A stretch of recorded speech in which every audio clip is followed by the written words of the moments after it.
Some of the so-called best levels of Lego Batman the video game might not actually be that great. So I played through every single level of this game to make a complete tier list, and while some of them are genuine works of art, others were way more frustrating than I remember. Ever since Mama brought it home when I was about 5 or 6 years old, this game has been what I would consider a staple to my childhood. I'm in my 20s now, and after 18 years of playing it, I think I'm finally ready to give an in-depth ranking of every level. But before we get started, I wanted to say that I wouldn't consider any of these levels truly bad video game levels, but there's definitely ones that are better than others. And when I inevitably put your favorite vehicle mission that you love so much in F tier, I just mean, it's F tier by Lego Batman the video game standards, not by video game standards as a whole. I'll be ranking all 15 of the main hero missions, as well as the 15 villain missions. I won't be including Wayne Manor or Arkham Asylum, because they're just so different than the normal ones, I don't really think they would fit into the list. There's a few standards that I'll be ranking the levels by. The first one is visual appeal. How good does the level look? Is it interesting? Would I want to make a screenshot from the level, my lock screen, and stare at it for hours at a time? You know, that sort of thing. The second is the flow of the level itself. Is it cohesive as a whole? Do I get really bored in one area, while the other area is one of the most fun parts of the game? Third is replay value. How fun is it to play through for the first time? Do I still have that much fun playing it through for the 5th time? Is it a level that I'm excited to play through, or is it one that I dread and it makes me take a break from the game? Lastly is boss fights. This one's a little weird because most of the villain missions don't have any boss fights, and obviously those will be compensated for. As for the hero missions, it's always nice to cap off a great level with a good boss fight. I'll be ranking the missions in order from levels 1.1 to 6.5, then finally going over the whole list at the end.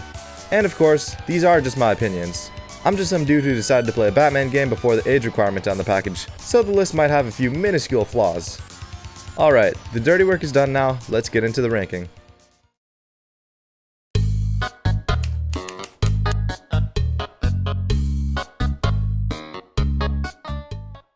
I think a lot of people can relate to me when I say that this level holds a special place in my heart. You Can Bank on Batman is the pilot level of the Lego Batman video game, and to be honest, it's a pretty solid one to start it off. Right away, we're thrown into this dark alley, and we're being cornered by some of Riddler's goons, which I think in itself perfectly embodies what this game holds in the future.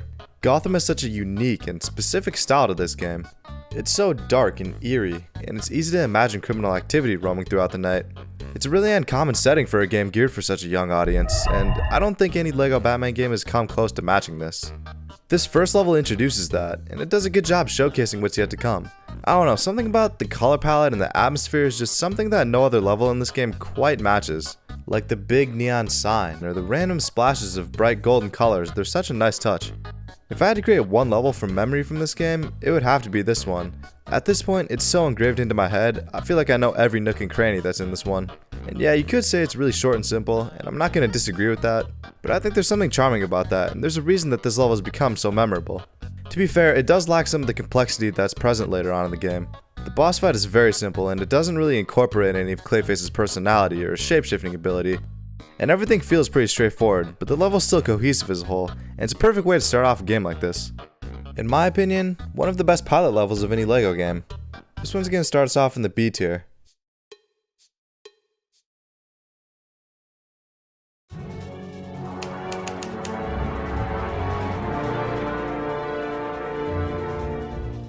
Man, I hope whoever's idea was to make this the second level of the game got a party thrown for them at the TT corporate office, because this level really steps it up from what the first level showed us, and it almost entirely flips what we've already seen on its head, and it turns into a whole new experience visually and even mechanically.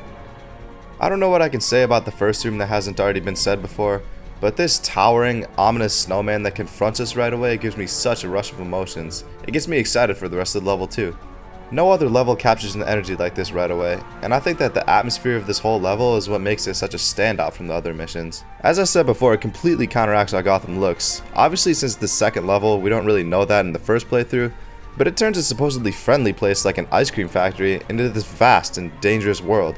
And it really emphasizes the cold of the inside. I just know it would make my body numb walking around. It's like I can feel it through the screen. The bottomless pits that the scaffolding create, and the random spillage of ice cream that are such a danger to the player instead of a sweet treat. Hell no, man. What the? That all comes together to make this place feel like an evil Lair instead of a fun-loving Lego dream that they easily could have gone with. And I think that this was definitely the right decision. Finally, we cap it off with maybe the most difficult boss fight in the entire game. This dude Vincent was relentless with the strap, and if it wasn't for him having a mental breakdown remembering his wife Nora, we wouldn't have even had an opportunity to get a punch in. Like, he's only got 6 hearts total, but they feel so hard to take out, and I enjoy the challenge that the boss fight holds.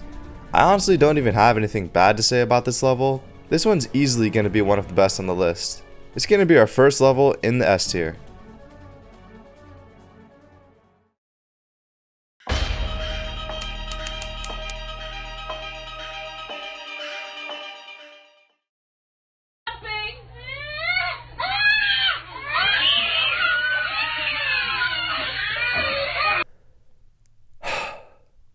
The dreaded. We had to get to it eventually. The first vehicle mission. Nah, alright, maybe I'm being a little dramatic because this actually might be one of my favorite vehicle missions between the 5 of them. I don't know why there's not a vehicle mission on the villain side of the Riddler levels, but hey, you're not going to catch me complaining about that. On the flip side, that means that we only have one vehicle mission that's geared to actually being in vehicles with wheels, which is too bad because I actually don't mind being on the road compared to the air or the water. Now, granted, that might be because I only have to go through one of these types of missions compared to the other ones, so maybe it just feels more fresh to me. But I don't mind some of the other stuff, like the spotlight mechanic isn't the worst thing in the world, and the boss fight is actually pretty tolerable. There's nothing overly annoying in it, maybe other than the dynamite car chasing you the whole time, but I don't mind it as much as some of the other vehicle boss fights. Don't get me wrong, I still have plenty of problems with this level. Scenery wise, I always thought that this level felt a little off, and it didn't really feel like the same Gotham that we were playing in before. And the gameplay itself is just way too repetitive. The level isn't even that long, but it always feels like I'm playing it for a while. I seem to get to the point where I feel like I'm just driving around and not actually getting anywhere. All in all, not the worst experience in the game, but certainly not anywhere near the top either. This one's gonna have to land in D tier.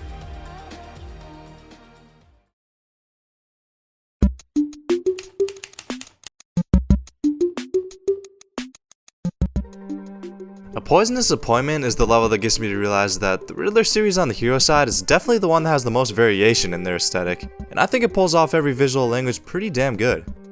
Kind of like in Icy Reception, the first room does a wonderful job setting the tone for the rest of the level. When we load into this one, it's like there's a burst of greenery or like a toxic green air that's seeping through the screen that I'm struggling to breathe in from where I'm sitting. Now that I'm saying that, it doesn't necessarily sound like something that's appealing, but you gotta give the level credit for feeling so immersive.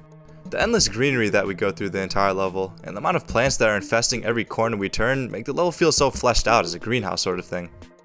One of my only issues with this level is that I feel like it doesn't have that eeriness and the lingering uneasy feeling that a lot of the other top tier levels do. Like, maybe it's just the music that goes along with it or something, but the level feels so peaceful rather than a danger lurking right around the corner at all times. I do enjoy how Poison Ivy has her own goons that literally sprout from the ground, like, I guess that aspect is terrifying. I also enjoy these monstrous plants that are around the level, and the way they're implemented into the boss fight is pretty cool. I like how it's so specific to Poison Ivy's character about being able to control all the plant life around her. It's definitely my favorite boss fight up to this point. There's a few parts of this level that feel a little slow to me, which keep it away from the very top of the list, but it's still such a staple level to the game. It also introduces the most redundant suit that the game has, the heat protection suit. It's actually the only suit from this game that isn't reused in any of the future games. This level is going to land itself in the A tier.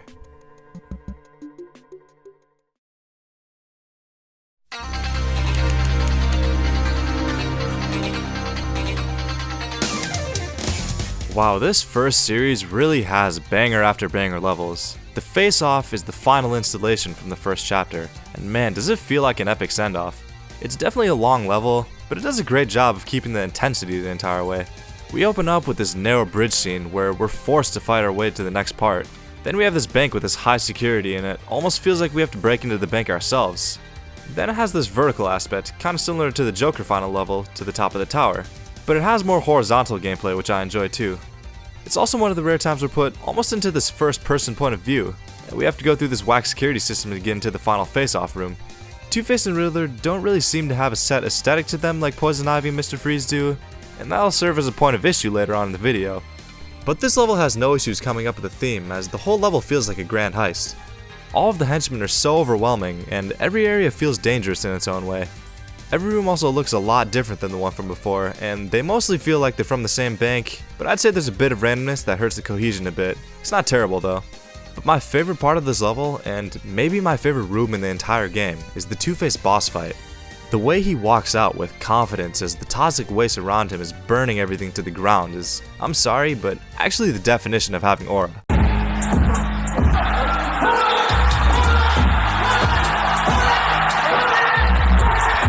I like that this game kind of embraced Two-Face as being the face of toxicity as his main trait. On the other hand, even though there is multiple characters to have mind control in this game, the Riddler is the one who obviously is centered around that motive. In the final boss fight room, we see this huge area that's obviously safe where Riddler's plan is all led up to, and I wouldn't want it to be any other place since we've spent the whole level trying to get deeper into this bank. I think it's really cool that we have two Two-Face boss fights in the same level, and it's absolutely brutal that the Riddler just literally forces him into being his puppet and into fighting us for himself. I just remembered the first time I played this level, the amount of hearts that he had when it popped up on the screen made my own heart drop at the sight of it. Combining Two-Face's first boss fight with the Riddler's mind control finale, this is another level that utilizes great character personalities and traits into the final sequence that makes sense.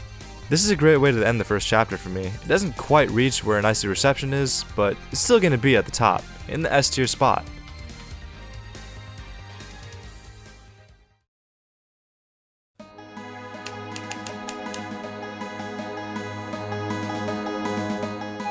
There she goes again as the first level of the second series, Power Crazed Penguin, and there's definitely a bit of a shift in tone here. It feels like it's a pretty run-down part of Gotham, and the wet dreariness of the level definitely pushes that as well. The thing about this game is it's all very uniform compared to something like Lego Star Wars. The whole game takes place in Gotham City, or somewhere around there at least. Lego Star Wars literally bounces around between different worlds, so it's easy to incorporate variation in those levels. Most of the time this game does a great job doing that as well with what it has to work with. But there's a few levels that feel just so blueprint, I guess, and they just kind of mesh together with each other. This is the first level I would say is an example of that. And because of this, it makes it feel like the level goes on forever. It feels really long, and it doesn't necessarily introduce anything new to us. Like, I want to feel like I'm going through all these places to get to some final destination, but even the last area is the same as the beginning. There's still moments that I like in this level. I enjoyed the ladder section at the beginning. I always like the feeling of going up or down in these levels instead of just scrolling left to right. And this is the first time that we're going over the obstacles instead of between or within them, which opens up opportunities to play with some other things like the bridge that we have to build or the helicopter part. And it's unique that there's not really designed rooms for these levels, it's just one big area, other than maybe one cut right before the end. Unfortunately, that's pretty much all that I enjoy. Whoa, hey. The boss fight is just uninteresting. Like, yeah, they utilize Catwoman's agility, but kinda just comes off as an annoying chase back and forth type thing. And then she just sends her goons to us after jumping around for a good few minutes. I just don't need an overly basic level like this, as You Can Bank on Batman was already that simplified intro level to the game. Not gonna be one of the worst levels on the list, but not that good either. It's gonna go into the C tier.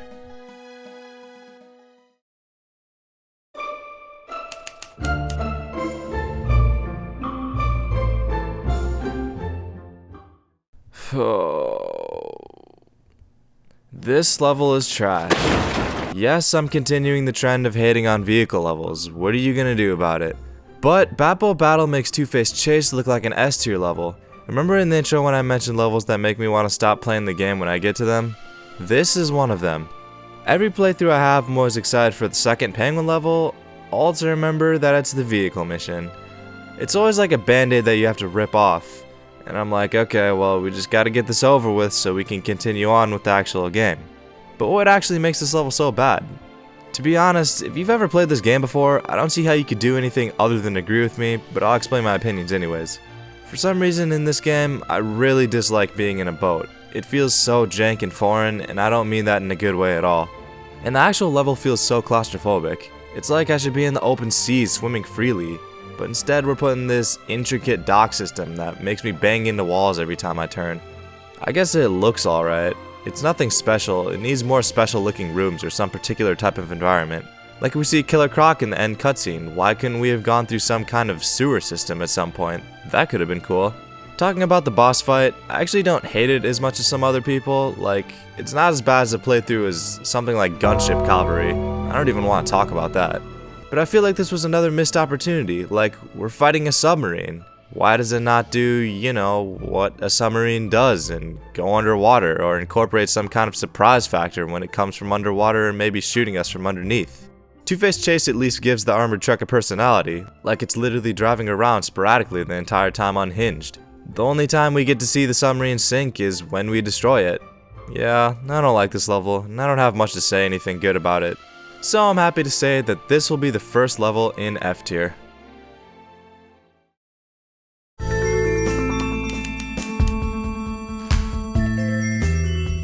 Alright, luckily Under the City gets us back on track with levels that feel fun to play again.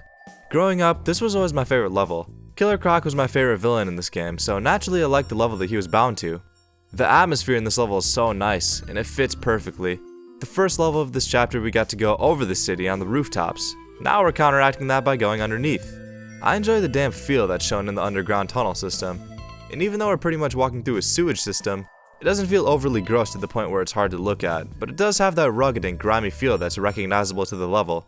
I really like when we get into this dark compact tunnel area where we follow this flowing water as we go through the rest of the level. Killer Croc doesn't have his own goons like Poison Ivy, but instead this level throws actual bloodthirsty crocodiles at us, which is obviously another unique trait to the level.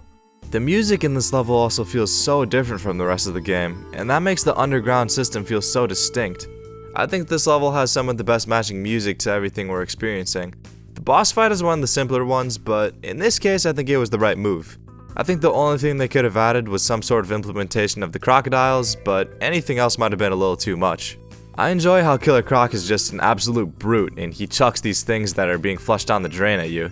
And for whatever reason, he just has this huge row of hearts. I guess he can take a few to the jugular.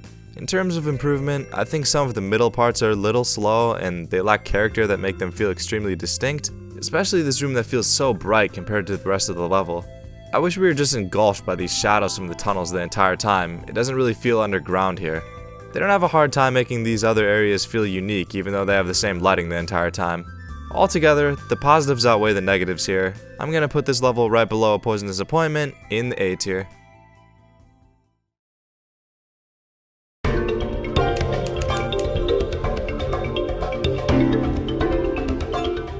Zoo's Company. I don't know if I even need to talk about this one because everyone who plays this game knows how peak this level is. Something this level had the ability to do was create different biomes without coming off as weird or random. We are in a zoo after all, so it's gonna have different exhibits, and it was executed flawlessly. Every area feels fresh and new, but it all feels like it's part of the same place. Not only am I excited to play through this level every time I get to it, but I'm also excited to get to every single room. From the first opening room appearing to be so small at first glance, only to have so many areas we can explore, to the interaction that we have with the lions, elephants, and a turtle that we can control. Not to mention the most distinct room in the entire game, this foresty lake area right before the boss fight. I could ramble on about how fun it is to play this level, but words can never do it justice, so you just gotta go play it for yourself. The boss fight is cool, another room that looks and feels so different. I like how we just build this really loud thing. I wanna say it's a phonograph? And I like how Man Bat himself just feels like a giant bat, and he's impossible to get to when he's just flying around. I'm not sure if I'm forgetting something, but the explosives they use just kind of feel random, but I don't know, it's cool I guess. But I have to say, this level really makes him look like a I mean, he's ripped, but honestly, he feels like one of the weakest villains in hand-to-hand combat. He's so easy to beat, it really feels like one of the shorter boss fights, but that's not necessarily a problem. The level is long, it just doesn't feel like it because there's so much intriguing content in it. This was such a hard decision for me to make, but I think an Icy Reception still edges it out a tiny bit. I'm always just so impressed with how much it did with an ice cream factory. I didn't necessarily emphasize how much I love it, but obviously Zoo's Company is still a top tier level. It's gonna be an S.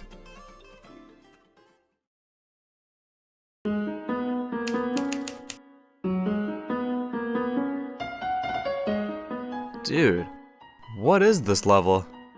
The other chapters have such an extravagant feeling final mission, and this is not. Like, it feels like they didn't even try with this level. Even the name of the level itself. Listen to these other names. An Icy Reception. There she goes again. A Poisonous Appointment. Penguin's Lair. I try to remember any part from this level, only to realize that it's just from the villain side of this mission. There's almost nothing memorable here. I'm pretty sure we blow up that one raft in this level, but that's all I remember from this first room. And after the first room that I remember so much of, we already spawned into the boss fight room. Huh? And this whole level would take a total of 3 minutes if it wasn't for this awful trial and error mechanic that we're forced to put ourselves through. Batman has a demolition suit. Let me use it. The majority of this level's gameplay is spent in this part. And unlike the Two-Face boss fights from the face-off, Catwoman's contribution is little to none. She's good for about 1 or 2 punches before running off and doing jack squat. Where are the redeeming qualities of this level? Like, The last room is kind of cool looking. It's funny how you can break the game and make Penguin die right away. I'm really grasping at straws here. I genuinely think the only reason this won't be the worst level on the list is because we're on foot instead of in a vehicle. No way I'm putting this one below Batboat Battle, but it is gonna join it in the F tier.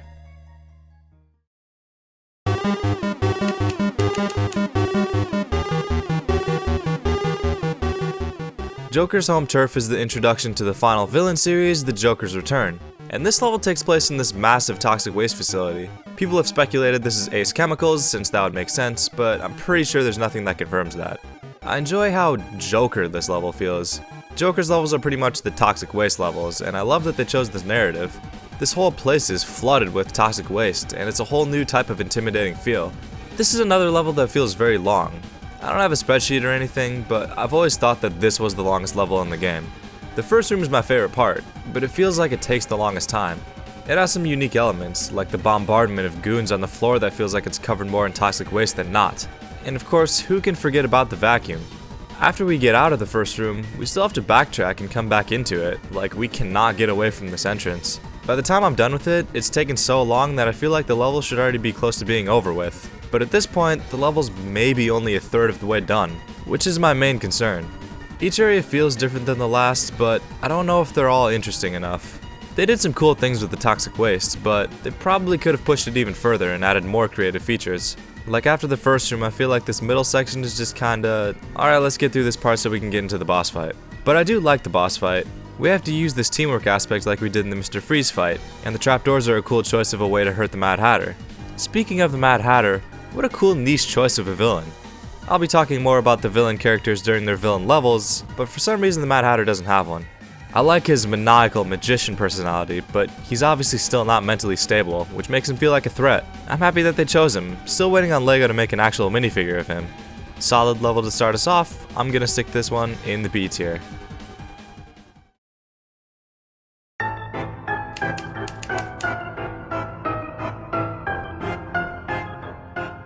Yeah, now this type of aesthetic, this is what I'm talking about. Little Fun at the Big Top takes a different route than the toxic waste and develops a horror funhouse aesthetic. We definitely haven't seen this in the game yet. I mean, it doesn't look like Gotham, but it all still has the same look as the rest of the game. The colors aren't oversaturated, but it feels like this carnival funhouse type place, and it doesn't look dull. This is exactly what I mean when I say it feels like there's a danger around the corner at all times. Just the music itself feels so fun, but it's unsettling as hell too. And I like these henchmen, would you call it? Music boxes with a shooting puppet inside of it. It's on site with them. I wish that there was more levels that looked like this in the Joker series, but it makes the ones that we have feel special. In my opinion, this level peaks at the end. This might be a hot take, but I actually really enjoy this boss fight. It incorporates Harley Quinn's agility, craziness, and the theming is immaculate. The spiral in the middle is mesmerizing as Harley tumbles around the outside. Towering cards are almost looking down on us as we fight. The petrifying clown face looking at us with the commissioner inside, Joker laughing his ass off in the background. This boss fight is literally a psychotic trip. It balances the terror that Joker and Harley induce with the funhouse aspects to make this gem of an ending. I wish the rest of the level carried the same weight as the end because it could have been one of the best. And I have to say, it's a lot more fun playing through it in free play as well. But even though the rest is unique, it's not quite enough for me to put it in S. It's still an absolute staple to the game. I'm gonna put it below Poisonous Appointment in A tier.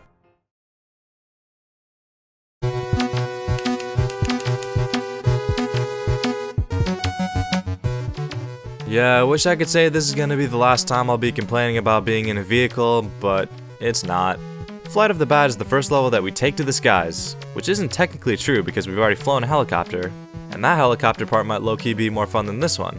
But I think the thing that's most frustrating about this level is that we're in the air, but we can't go above stuff. And that makes these areas feel kind of tight in some spots, which isn't the freedom that I want to be feeling in the skies of Gotham. And then the gameplay comes off more like we're driving a car rather than flying. And there's just some really annoying things that we have to deal with, like dragging the bomb around with the helicopter. Why do we always have to work with so many of these weird rope physics? On the bright side, the scenery is the best out of all the vehicle settings. I like seeing Gotham from above, with the tops of these towering buildings surrounded by bottomless pits. Unfortunately, the boss fight is another one without any personality. Scarecrow is so cool, one of my favorite villains in this game. So it's too bad that his boss fight had to be wasted on a vehicle fight. I mean, don't get me started on his Lego Batman 2 boss fight. That makes up for both games. In this one, we have this huge cloud of toxic air, which looks ominous. Then I was thinking about this and I'm like, wait, Scarecrow doesn't have toxic immunity in this game, and I was right, because I remember how weird it is that he doesn't, like that's normally his thing. But I guess his plane is immune to toxins? Make it make sense, he's immune to toxins in the air, but not on foot. Oh, unless it's on DS. But no, that doesn't make sense. My head hurts, F tier for this level. Sorry.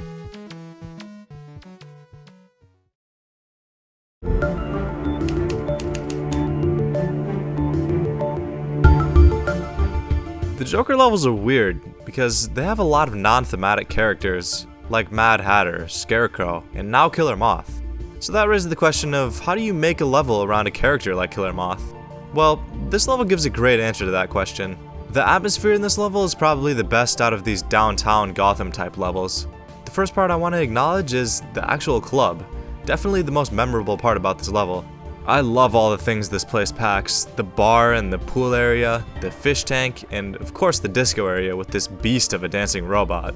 I love that they don't stray away from some of the more mature inclusions as well, like there's women walking around everywhere, the kegs and the neon cocktail sign, and what I can only assume is slot machines. I would never notice these as a kid. I can't imagine Lego would put anything like this in a newer game. And the existence of this club really impacts how I see the rest of the level. Like, it really feels like the area of Gotham that would be surrounding a club. Civilians are just walking about among criminal activity, and everything just feels so sketchy to an extent. After we leave this club, there's just a huge toxic waste spillage and there's a raging fire from whatever. This does not feel like the same Gotham that we saw in There She Goes Again. And it's cool how the room after the club is another one of these first-person point of views, where we're moving deeper into the scene instead of scrolling. Killer Moth's boss fight is really strong, definitely one of the best boss fights in the game. After seeing Killer Moth's personality in these cutscenes, I love that we have to use this giant light bulb to his disadvantage. I also like how this whole room looks completely different with the light turned on and makes the impact of this light bulb feel significant. This boss fight just uses Killer Moth's goofiness as a character, and he still somehow holds that villainous aspect to him. I really like what they did with this level here. It's gonna sneak into S tier for me.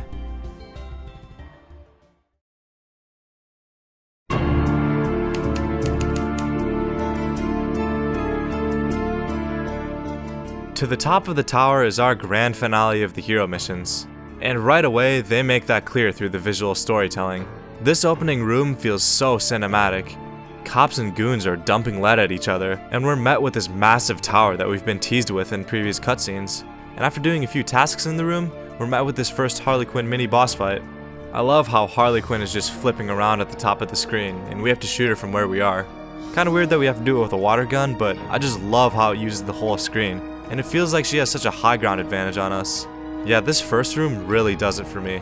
Unfortunately, I hate to say it, but this is the best part of the level. The other parts have so much potential, and I absolutely love the concept of them, but I can't help but feel like there's something missing. The middle section is great, they gave the interior of this tower a great feel, but I want it to be longer, and even more vertical than it is. It just feels like it's a really short section to me. And the boss fight at the end is good, but it's not the best. I like how we have to hit Harley and Joker out of the bell, and the helicopter part is intimidating. But the actual Joker boss fight is always disappointing to me, and I feel like that should be the most significant part. Joker just feels kind of absent in this level. Since it's the last hero level, I just wanted there to be a bit more. Like little fun at the big top, that makes you feel like you're dealing with two absolute psychopaths, and I don't really get that with this level. It could have been the greatest level in the game. That first room is just so sweet. It just has some lost potential in the final result. Although the last cutscene does it some justice. I don't hate this level or anything, it just pains me to think of the what if of it all. As of now, it's going to be at the top of A tier. Whew, we made it halfway. Here's the tier list compiled of all the hero missions before we move on. An Icy Reception at the top, Zoo's Company, The Face Off, In the Dark Knight rounding off the S tier, and pretty much all the vehicle missions plus Penguin's Lair at the bottom. On to the villain missions. Since there's not really a boss fight in many of these levels, I'll be talking more about the characters themselves in place of that.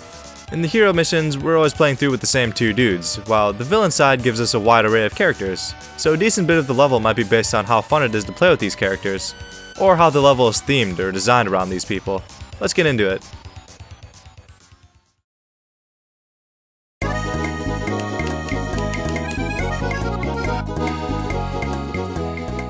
I love how all these levels tie in with the hero side.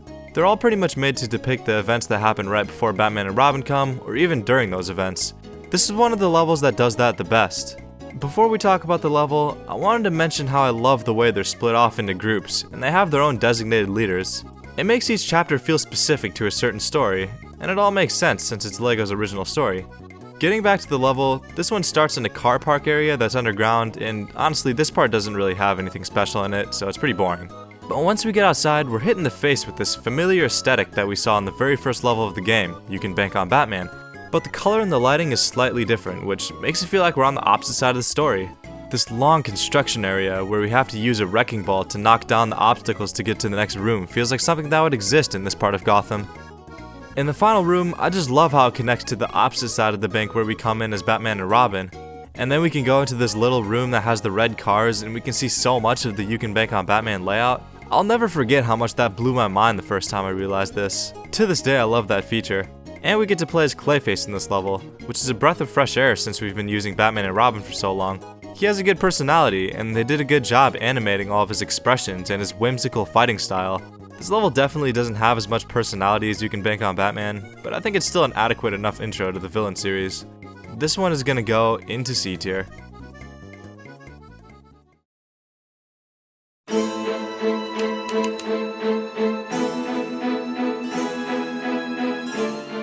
On the Rocks is the second level from the villain side of Riddler's Revenge, and I unfortunately run into an issue with this one. It kinda feels like the villain Riddler levels are just a worse version of their hero counterparts. I'm just not a fan of this one, and an Icy Reception was my favorite level from the hero side. Obviously I had big expectations for this level, and I guess my expectations were too high because this one couldn't handle the spotlight. I'm always just waiting for some extravagant Icy Reception type thing to happen in this level, and it just never does. I don't get that scary ice cream factory feeling from this level. It doesn't feel vast and mysterious. It's like we're going through the most boring parts of the factory. It's not like there's something missing from this level and I'm trying to put my finger on what it is. There's a lot of things that I wish this level had. I would probably think it's a lot better if an Icy Reception didn't exist, but the double standard is, it does exist. And I don't think there's any part in this level that I would rather have compared to something in an Icy Reception. A positive note is that we get to play with Mr. Freeze. At least we're actually going through this ice cream factory and we're not in a car or something trying to get there. I like how much we get to use this freeze ray. It's pretty interactive. And it's nice that we get to be on the icy attacking side instead of getting obliterated by him. I also think it's funny how in DC his character is always centered around his obsession with saving his wife. But in this game I guess he's just pulling and he's saving a whole room full of birds. Go Victor, man. But an Icy Reception is everything this level wants to be. I'm gonna have to put this one in D tier.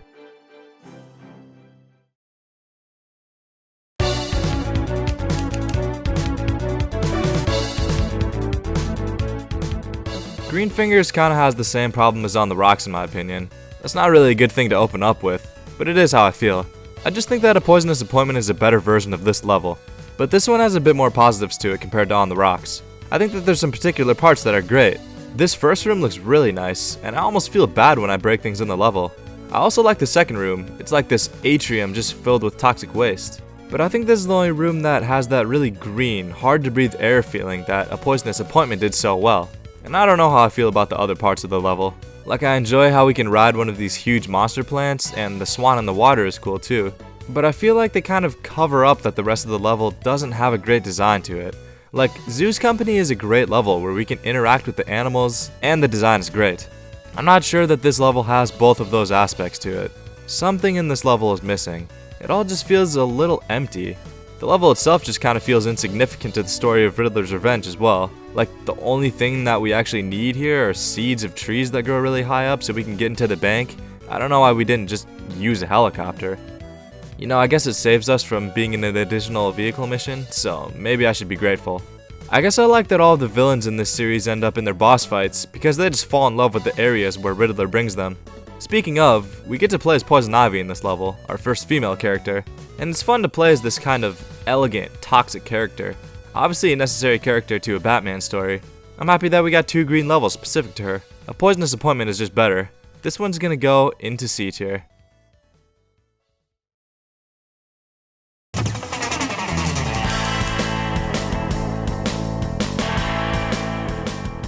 Wait, Are we in the 4th level of this series and we still haven't had a vehicle mission? Yeah, this series doesn't have one, and I'm grateful for that. This level is the one that technically replaces it, and unfortunately it's not great. Earlier in this video, I said how a lack of theming with Two-Face and Riddler would end up being an issue. This is what I was referencing. An enterprising theft depicts Two-Face and Riddler breaking into, I guess it's Wayne Tech. Again, like Ace Chemicals, I don't know how people are figuring this out, but that's what it says online. And this Wayne Tech is so yellow. Like, my eyes are consuming almost an unhealthy amount of yellow in this level. And I think it's just kind of a hodgepodge of visual information. I guess I'm personally just not a fan of it.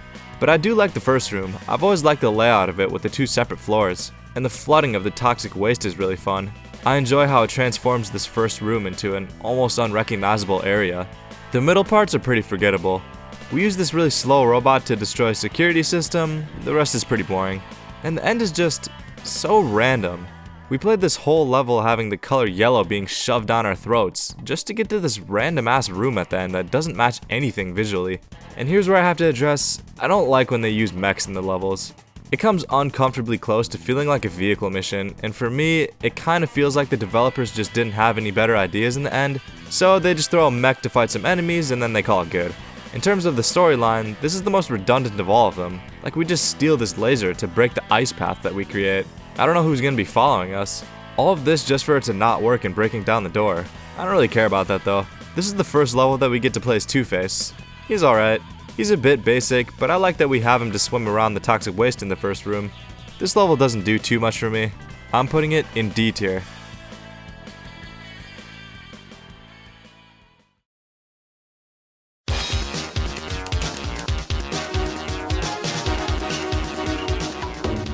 This is our final level that we get with our beloved character Riddler, Breaking Blocks.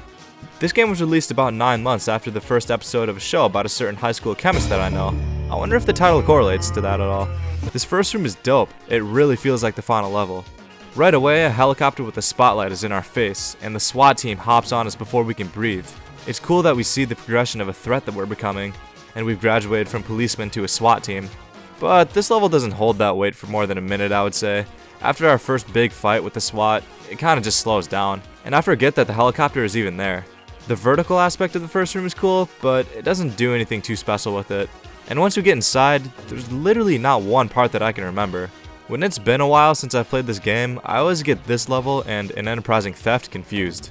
I usually remember the yellowness of one of the levels, and then the big mech at the end of one. I actually prefer Breaking Blocks visually, but the gameplay is just as boring. I swear nothing happens in the middle except the part where we have to push this block all the way to China. And of course, the mech at the end of the level.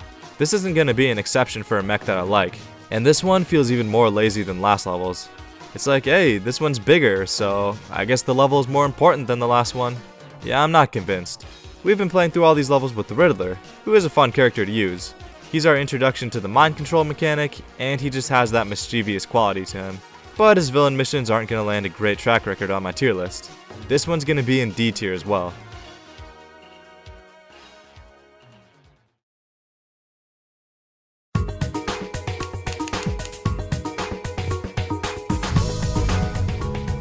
Rockin The Docks is our intro to the villain side of Power Crazed Penguin. It's also our intro to the character Bane. I can't tell if he's supposed to be smart or not in this game. I mean, we see him with the book, but he has some dopish qualities to him. From what I can tell, he's a pretty competent guy who just has some really bad anger issues. I actually like the setting of this level. It kind of zooms in on what we see in the boat vehicle missions, and it gives the area some personality. I like that we have these sailors as enemies. Rain is pouring down on us the whole time. It all makes it feel like a dock. It's such a solid dark blue color palette as well. It just looks really nice here. And I enjoy how much of the level is designed around Bane. Like, they really emphasize how strong of a character he is here. He pushes an entire boat. We're dragging around semi-trucks, and we're throwing boxcars straight up into the air. I also like how Bane has nothing to do with toxic waste, but I like to think he's such a brute that he's just numb to the pain. Like, this vertical section we have, and the areas filled with water feel even more open than the vehicle missions, which I like. This level falls a little flat in some parts. I think it all just kind of blends together at some points. There's worse levels that fall victim to this though. Bane doesn't have a boss fight in this game, and I think it might have resembled Killer Croc's too much. He does have one in the DS game. It's pretty much just this boxcar room and he's throwing them at you. Pretty much the same as Killer Croc's in this game, so I can't blame them for keeping it out, even though I would have liked this over Batboat Battle. Yeah, I like this level. It always feels so fresh after playing the Riddler's Revenge levels. Pretty good start, I'm gonna toss it in the B tier.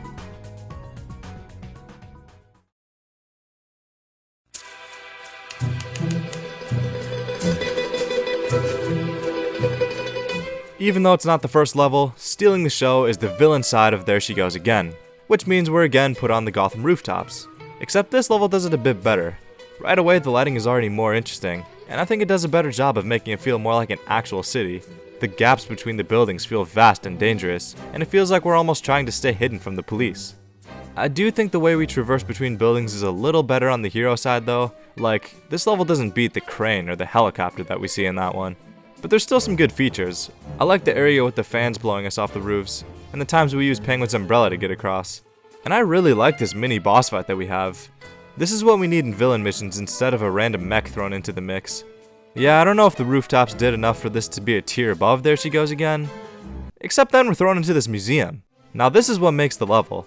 First off, I like that this gargoyle kind of teases where we're about to be.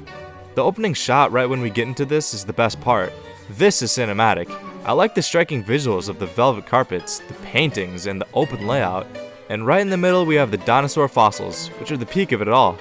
The fact that we can ride these things, that's such a creative implementation to this level. Absolutely love that they included that. There's just one problem that I have here. It feels too reliant on these dinosaurs. Normally this wouldn't be an issue, because I do like the setting. But once you realize how plain it looks without them, that's when it starts to become an issue. Ultimately the silver lining is they are there. Until you get upstairs, and this is when I realize how much the fossils do for it visually. I think they should have just packed this museum full of stuff to make it feel more complete. And finally we ended off with this satisfying puzzle. This was a big step up from There She Goes Again, but it's just barely gonna stay out of S tier for me.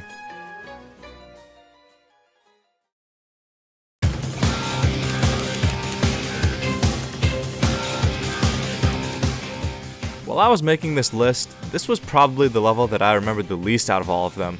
And I have to say, I was low-key surprised about this one. Like, the first room actually looks great. It's filled with boats, and there's spotlights that kind of break up the visuals, and I think it's just the best depiction we have of an actual dock. The other rooms have some good visual features as well. Like, this level has way more character than Batboat Battle, and playing as a submarine is a nice change from being above water the whole time. It adds more gameplay mechanics that actually feel worth playing. Man, this is looking good. Is it gonna be our first S tier vehicle mission? Hell no. This is still a vehicle mission, and unfortunately, a boat one at that. I still hate being in a boat, I just don't feel like complaining about it as much. The points I'm making are just kind of a comparison to Batboat Battle, rather than an all-around analysis. I still feel like the mechanics are weird, it feels overly tight in some spots, and other than the first room that I hyped up a bit, the rest are pretty boring, which is why I can't remember anything from this level. I guess it's cool that this level has an actual boss fight, but I can't help but say it's a little cliche. Like, we're villains trying to get somewhere. Uh-oh, there's the cops. In hindsight, it's better than them having no boss fight at all, but just like Batboat Battle, we have this stagnant boss in the middle of the water that doesn't really do anything. It visually beats out Batboat Battle, but this is still gonna go in F tier for me, right above its counterpart.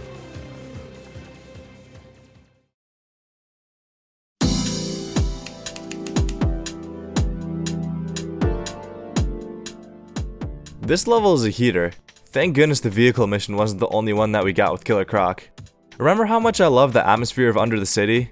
That level does it well, but a daring rescue perfects it. The area that we're in at the beginning here has a lot more grit and grime compared to where we are on the hero side. It feels a lot more like a sewer rather than an underground tunnel system. This level has so many unique parts. I don't know how they even thought of some of these. Like the pipes that shoot us up into the air, and it utilizes both characters' abilities, and I enjoy that since the characters vary so much from each other.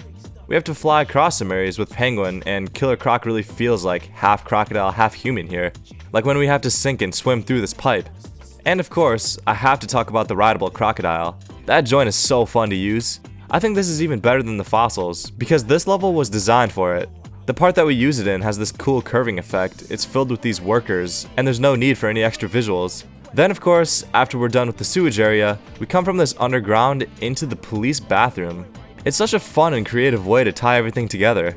Like, why are we walking through this sewer anyways, but it's actually a pretty competent plan. I think this level has the best storytelling without any need of cutscenes. Like, you can tell exactly what's going on just by the playthrough. This jail part could have easily been just kind of mid and fallen flat, but it doesn't. There's legit no bad rooms in this level. From the bathroom and the other general areas of the station, to the jail cells that we get to free the goons from, and of course the larger area where Catwoman's cell is. They all have pretty unique character to them. I'm happy it holds up to the underground part. And of course we get to play as Killer Croc in this level, who I've mentioned is one of, if not my favorite villain from this game. Him and Bane are fairly similar. I like how Killer Croc is always ready to pile drive through something with this shoulder down. I don't really have any notes for improvement on this one. It's gonna go in S tier, right above the face-off.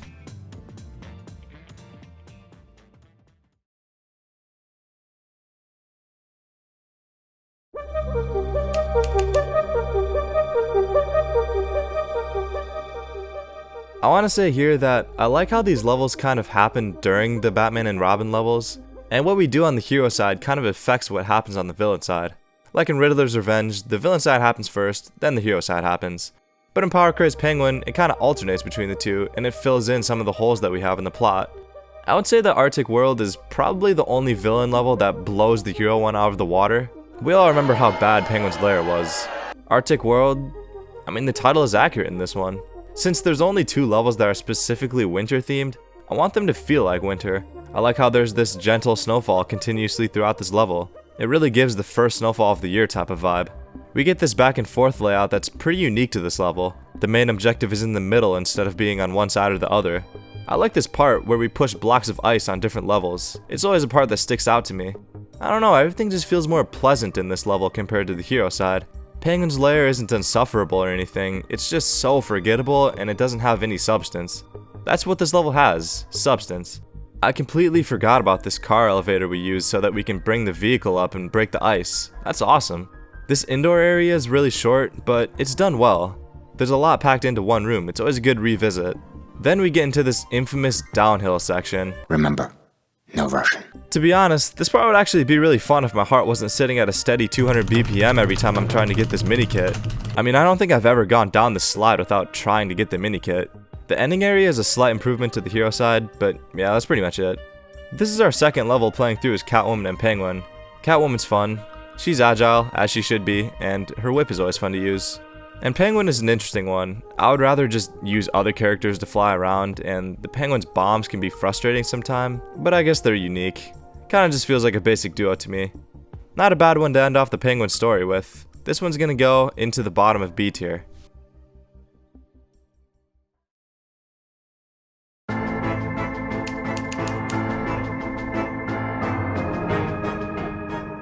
Here we go with the first level from our final series, the Joker's Return on the villain side.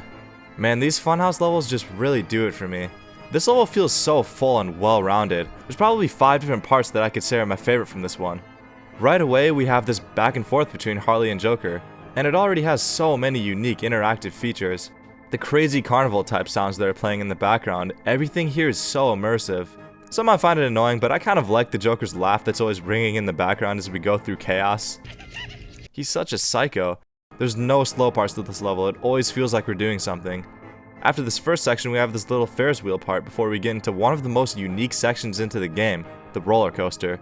Most levels only have one part that use both characters in a back and forth situation, but this level does it pretty much the whole time, and I love that it makes it feel like Joker and Harley have this chemistry between them. This place looks huge. It feels so dangerous with gaping drops everywhere.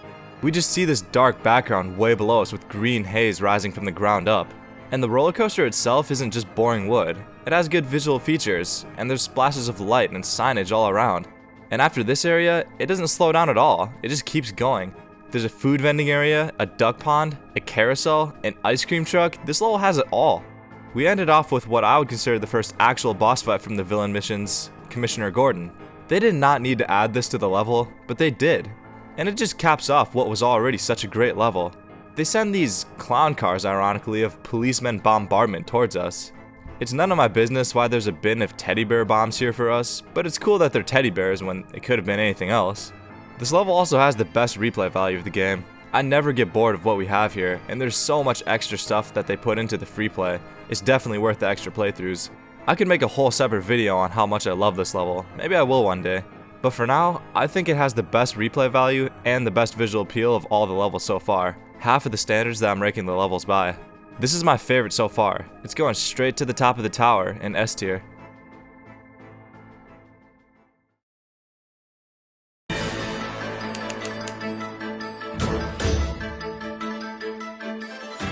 You know what I love about this mission? It's the last vehicle mission. Let's just say the things I like about this mission and deal with the rest after. Things I like.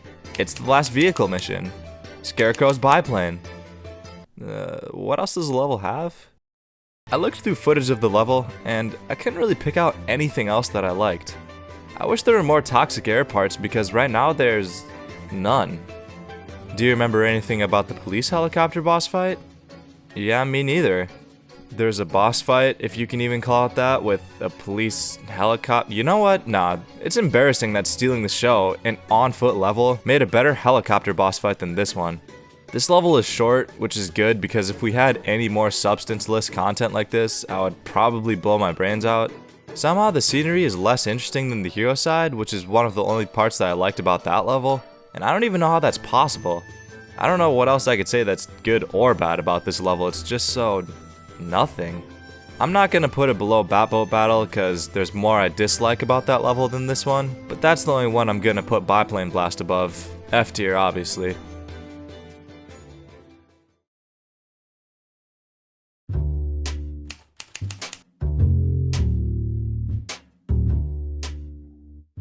The Joker's masterpiece finally gives us a Scarecrow level on foot. Similar to in The Dark Knight, we have this character like Scarecrow, who doesn't really have a bound theme with his character in the game. This level takes place in a museum. What an interesting choice for a setting.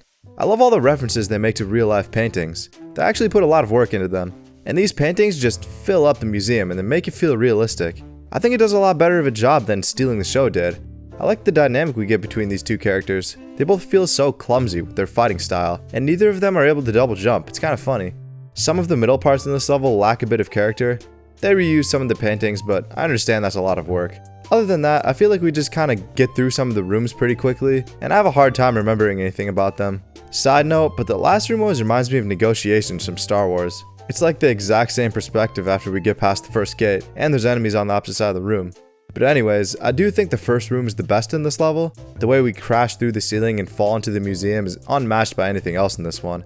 But the last room is fun too. It's got a cool atmosphere and there's some unique things that we gotta get through. I think it's funny how the whole storyline is we fell in the museum and the whole time we're just trying to leave.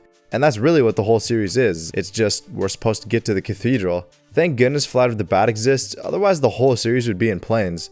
I already mentioned this a bit, but I enjoy going through this level with Scarecrow and Joker. Such an interesting duo.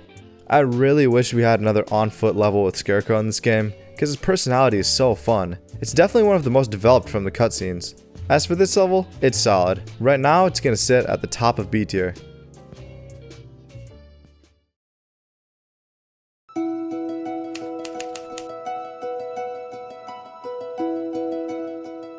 The Lure of the Night is the penultimate level of the game. You know I like the Gotham we got for In the Dark Knight. This one is the same, expected from the villain equivalent, and of course, I still like it. It just picks a rundown part of the city so well. There's still random boards of wood everywhere, fires raging in random spots, shattered windows, everything comes together. However, this level has us a lot higher most of the time. It's cool because we're not on the roofs of the buildings, but we're also not on the ground, so it works well with Killer Moth's design. Him being a flying character, of course. I really like this part where we fight alongside Joker's goons. I don't think there's another part like this in the game. But I have a problem with this next part. We get to use this helicopter for whatever reason. It flies, so obviously it can't fly over this little bonfire that's on the street. I don't understand the reasoning of making it a helicopter. Like, we already have a character that can fly 2 feet above the ground. We couldn't have just used him? But after this, we get into the playground, which I think is the most memorable part of this level. This is just the picture I associate with this level. It's kind of uncanny, to be honest. It's really open with a few playground features and these really tall tree platforms, but I like it. It adds variation to the cityscape we've been in the whole time. Yeah, this level's solid. I don't think there's anything too bad about— shit. Yeah, this is the worst mech of the game. Definitely the final boss of lazy storytelling. We already had a vehicle mission. This is pretty much another vehicle mission. Who wanted this? It just feels like such a cheap way to end this level, and it has absolutely nothing to do with Killer Moth. If this mech showed up on the hero side, I would have crashed out. Actually, I'm crashing out right now, but just not as bad. A positive to end with, Killer Moth is probably my favorite villain to play as. I love flying around with him, he just has such a fun quality to him. But the mech brings down this level so much, and because of that, I have to put it at the bottom of C tier.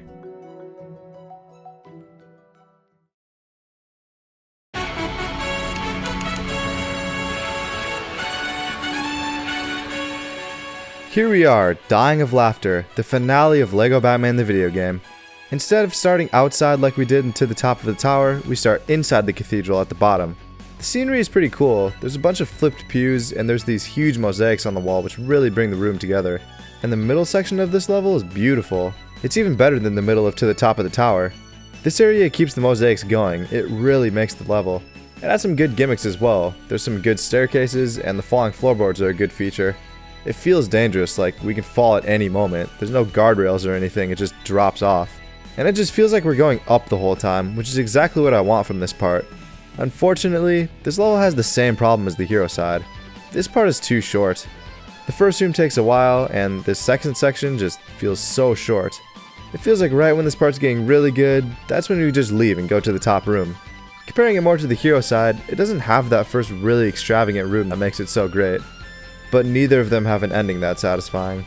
This is the only villain level that I'll complain about there being no boss fight. I mean, this is the last level of the game. I expect there to be at least something significant at the end. We just build a few things and then that's it. Whether it's a huge fight between policemen and our goons, maybe they could have implemented Batman or the Commissioner somehow. I just wanted something to really cap the whole game off. It just leaves me with this feeling of like, oh, I guess that's it. It's like when you watch that one show that has a continuous plot, but then they get cancelled before a new season, so it just ends. Yeah, that's how I feel about this level. This is the second level that we get with Harley and Joker. I think I've talked about both of these characters enough. This level also doesn't have great interaction between the two, unlike the first level of the series. Not great, not terrible, just an anticlimactic ending. This one goes right below Green Fingers in C tier.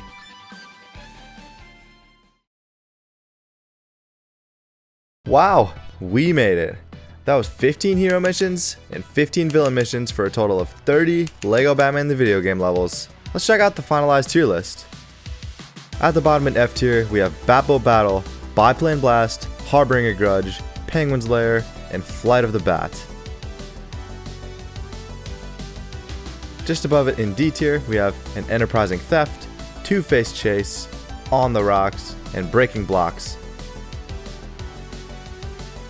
In C tier, we have The Lure of the Night, The Riddler Makes a Withdrawal, There She Goes Again, Dying of Laughter, and Green Fingers. Up in B tier, we have Arctic World, Rockin The Docks, Joker's Home Turf, You Can Bank on Batman, and The Joker's Masterpiece. Just out of the top in A tier, we have Under the City, Little Fun at the Big Top, A Poisonous Appointment, To the Top of the Tower, and Stealing the Show. And at the top in S tier, and my personal 6 favorite levels in the game, In the Dark Knight, The Face Off, A Daring Rescue, Zoo's Company, and Icy Reception, and at the top, my favorite level in the game, A Surprise for the Commissioner.